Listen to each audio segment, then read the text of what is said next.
We have a session on the topic from knowledge to action, empowering senior leaders through strategic learning interventions. And for this, I would like to invite Mr. Amit L Barua, Director XED Executive Development. Mr. Amit Barua is a senior leader with over 24 years of experience in the areas of learning and development, training and facilitation and executive education. A certified instructional designer, certified learning return on investment professional, adult learning specialist, leadership and behavioral trainer. Amit is a highly skilled professional with a proven track record in learning and development, executive education, and project management. Ladies and gentlemen, can we please put our hands together and welcome Mr. Amit on the dais? Very good morning, all. Indeed, a pleasure interacting with all of you all this morning. Another topic of my talk today is from knowledge to action, empowering senior leaders through strategic learning interventions. Now why knowledge to action? Why the word knowledge to action? Because across our work that we do for senior leaders, across geographies, across organizations, we repeatedly keep hearing the same thing again and again. And that is whenever a learning intervention is being designed, implemented for senior leaders, at the end of the learning, there should be some impact, there should be some outcome. It should lead to something. So it should be a means to an end and not an end in itself. So I'll refer to and I'll draw insights from a lot of our work that we do across large and medium organizations for senior leaders. And I'll build on all those insights to talk about this space. Now, transformation is old news. The future is industry convergence. In fact, today, when we bucketize an industry A and an industry B and an industry C, for example, now today, a lot of those buckets are getting more and more blurred. And today, for example, if you have a bank, now a bank is not as much concerned about the competition coming in from the bank next door as it is about the fintech company which is eating into its market share, as it is about competition from the unknown. So it's convergence that's happening. Today there are banks across the globe where who don't have a single branch at all on the ground, and yet the CSAT scores rank right up there. Now you'd wonder whether it's an IT, you'd want to categorize it as an IT organization, or would you want to categorize it as a bank? So therefore there's convergence happening. Now the power of AI has dramatically transformed the way we live and work. In fact, AI is a great skill leveler. In the learning fraternity, for quite some time we used to have a role as that of a content writer. That content writer used to develop content, write content, typically for asynchronous learning work that used to get developed. Now with ChatGPT coming in, that role has become more or less redundant. The gap between a good content writer and a not so good content writer has almost diminished. Now in a scenario like this, what are those skills that are becoming more and more relevant today? Because AI is taking over a lot of the others. So the skills that are definitely becoming more and more relevant today are past skills. The skills, for example, to be able to strategize, to be able to lead a team, to be able to motivate a team, take a set of team members along, to be able to empathize, to be able to show generosity, kindness, care, empathy, etc. Those skills are becoming more and more relevant, the power skills as we call them. What Josh Bershon says is that CXOs typically need T-shaped skills. That is, the breadth of skills and the depth of skills. And when we say breadth of skills, we are talking about skills like client consulting, project management, sales recruiting, etc. And when we are talking of depth of skills, we are typically referring to maybe skills like channel management, pipeline management, negotiation, etc. Now let's look at our typical learning structure and framework. We start with what we call a learning needs assessment. At our end, we call it a diagnostic study. And then we work on designing a learning intervention basis the diagnostic study that we would have conducted. We are designing and developing a learning intervention. Then we work on implementing that learning solution, and thereafter we attempt to, in fact, understand what has been the impact of that learning intervention that we have deployed. Now, I'll talk about each of these 4 categories over the next couple of slides. Now, what's a diagnostic study, and what's the objective of a diagnostic study? Now, for senior leadership learning interventions, there's only one and only objective of a diagnostic study, and that is to be able to ensure that the senior leadership learning intervention aligns to the short-term, medium-term, and long-term goals and objectives of the organization. And the better we are able to align it to those goals and objectives of the organization, the better would be the buy-in of that intervention within the organization. Now, how do we go about doing it? At our end, when we conduct a diagnostic study, we typically look at understanding within that organization what are those short-term, medium-term, long-term goals and strategies that the organization is trying to achieve. Now, to be able to achieve those goals and strategies, what are those competencies that the organization requires? Now, what are those competencies that are already available within the existing group for whom the learning intervention is envisaged? And what therefore is the gap, and what are those competencies that need to be built in that group? Now, how do we go about doing that? We try and do that through secondary information that we look at collecting once an NDA is in place. And we do that through collecting documents, seeking documents from the organization, like strategy documents, medium and long-term strategy documents, competency frameworks, etc., that may be already available within the organization. And once we've done that, we then look at collecting primary information. And we do that through in-depth interviews that we would typically conduct, largely to start with one-on-one in-depth interviews with the senior-most leadership of the organization, to understand from them what are those medium-term, short-term, and long-term goals and strategies that the organization is trying to achieve. We interact with members of the HR department. We interact with members of the learning department. And finally, we would typically like to conduct focus group discussions with reportees to those prospective participants for whom the learning intervention is envisaged, to help us get a 360-degree view. And once we do that, all of this culminates into a diagnostic study report, which then becomes the base document for us to design the program further. Now, the program or the intervention per se could be something as short as about or a 2 or 3 day intervention. It could be a more structured, long duration. It could be a more structured journey spread over 6 months, 3 months, 6 months, 12 months, or even more. It could be entirely in-person classroom led.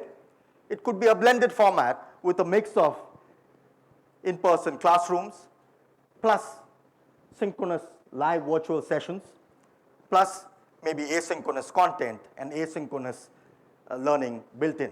Typically, when we bring in asynchronous learning, it helps us put every learner on an individual learning track, other than a learning track that they may be already part of with the rest of the cohort and the rest of the group. And one thing we generally do for most of our senior leadership interventions is build in industry immersions. Why industry immersions? We've typically seen that across work that we do for senior leadership levels, industry immersions resonate very well with senior leaders, because most industry senior leaders are kinesthetic learners. They learn by seeing and by doing. And I'll take an example here maybe. Now let's say that there is a learning intervention that has been designed and is getting deployed. And within that learning intervention, there is one area which is, say, operational excellence. That is an area that is getting addressed, that needs to get addressed. And for example, let's say, take an example, say we are deploying and delivering one part of that journey in, say, Singapore. Then it may be a good idea to maybe take them to Marina Bay Sands. Now, why Marina Bay Sands? Now, Marina Bay Sands is one of those star premier hotels globally, which has the highest occupancy rates globally, as high as 98%, which is in fact the highest globally across premier hotels. That's very, very high as per any hospitality industry standard. And yet, when you have guests who are at the check-in desks across their multiple towers, they spend the least amount of time globally in terms of the time that they take to check in. Now, how does that happen? Which definitely now means that you have a situation in a particular room where the time from when a guest checks out, from the time when the next guest checks in, there's hardly any time available for housekeeping to do up that room. And Marina Bay Sands has a peculiar problem which all star hotels across the globe don't face, which is that their rooms are vertically placed. It's a tall structure, 64 stories, with an infinity pool right on top. And their housekeeping rooms are placed on various floors. So when the housekeeping rooms, the housekeeping staff, they need to move up and down lifts to be able to visit those rooms, to get them done up, to get them cleaned up, which is time consuming. Versus most hotels where the rooms are horizontally placed with a housekeeping room on every floor, which doesn't take as much time. Now, if we are able to take these group of senior learners to a Marina Bay Sands, get them to experience, understand firsthand, see themselves firsthand, how is operational efficiency achieved at one of the landmark locations globally renowned? How do they achieve operational efficiency of this level and parameter? Then that's learning that they would carry with them for a long, long time. So that's typically an industry immersion. Now let's look at this photograph. Here, you have a faculty or a facilitator delivering a live session, and you have an AI version of that faculty or facilitator. So they may not be too far when we may be having virtual sessions being conducted with a AI version of a faculty or of the facilitator. Replica through its research, sees that their users fell in love with their AI chat box companions. Now, if you can fall in love with an AI chat box, it would not be unfair to say that you will not be averse to the idea down the line of having an AI executive coach appointed for you.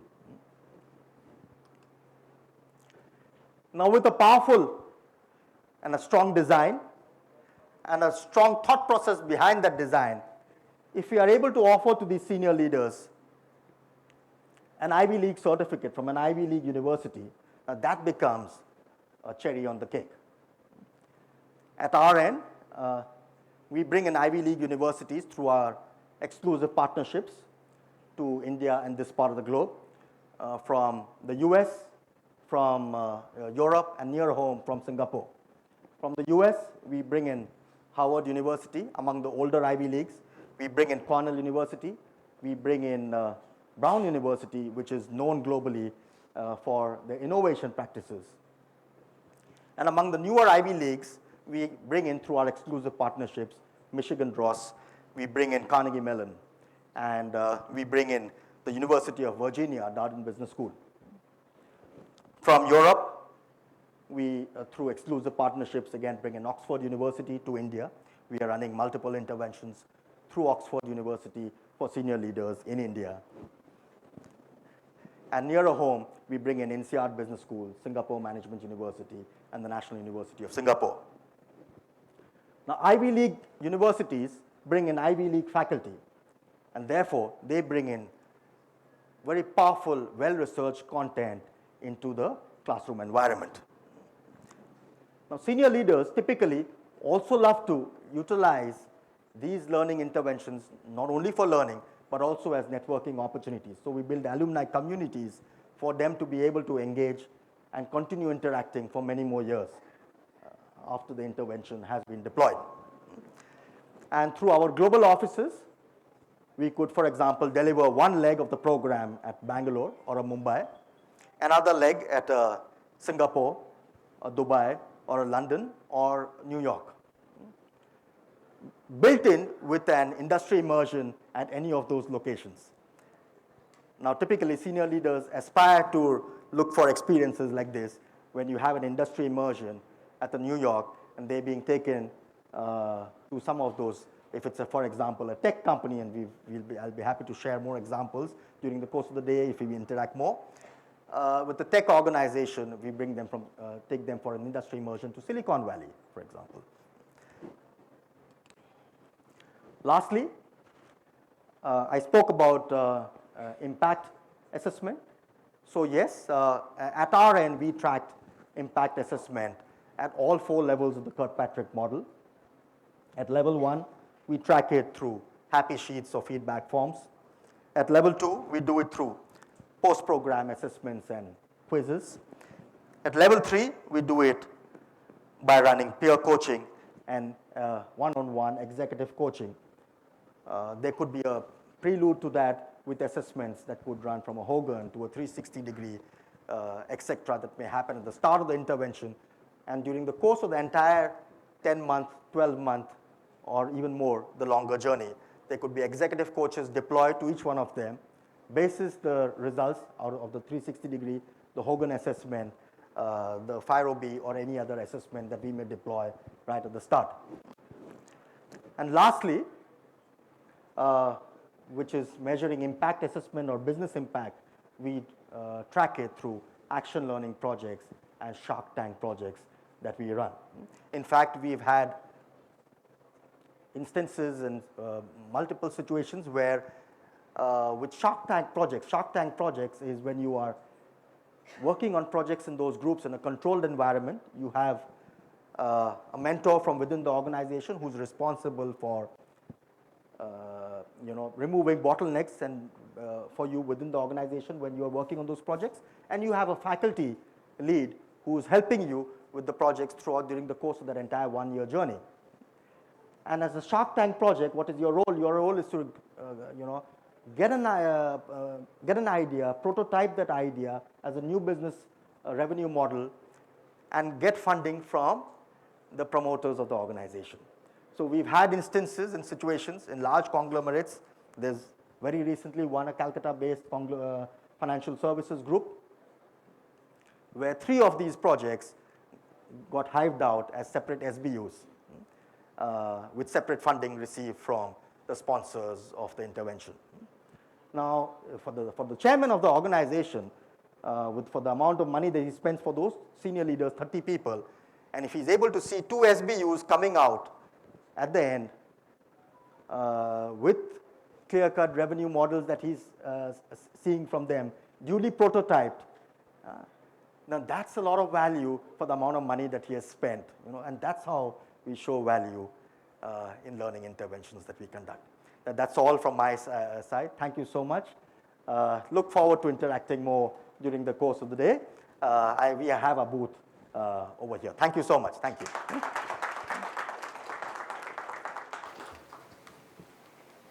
Thank you so much, Mr. Amit.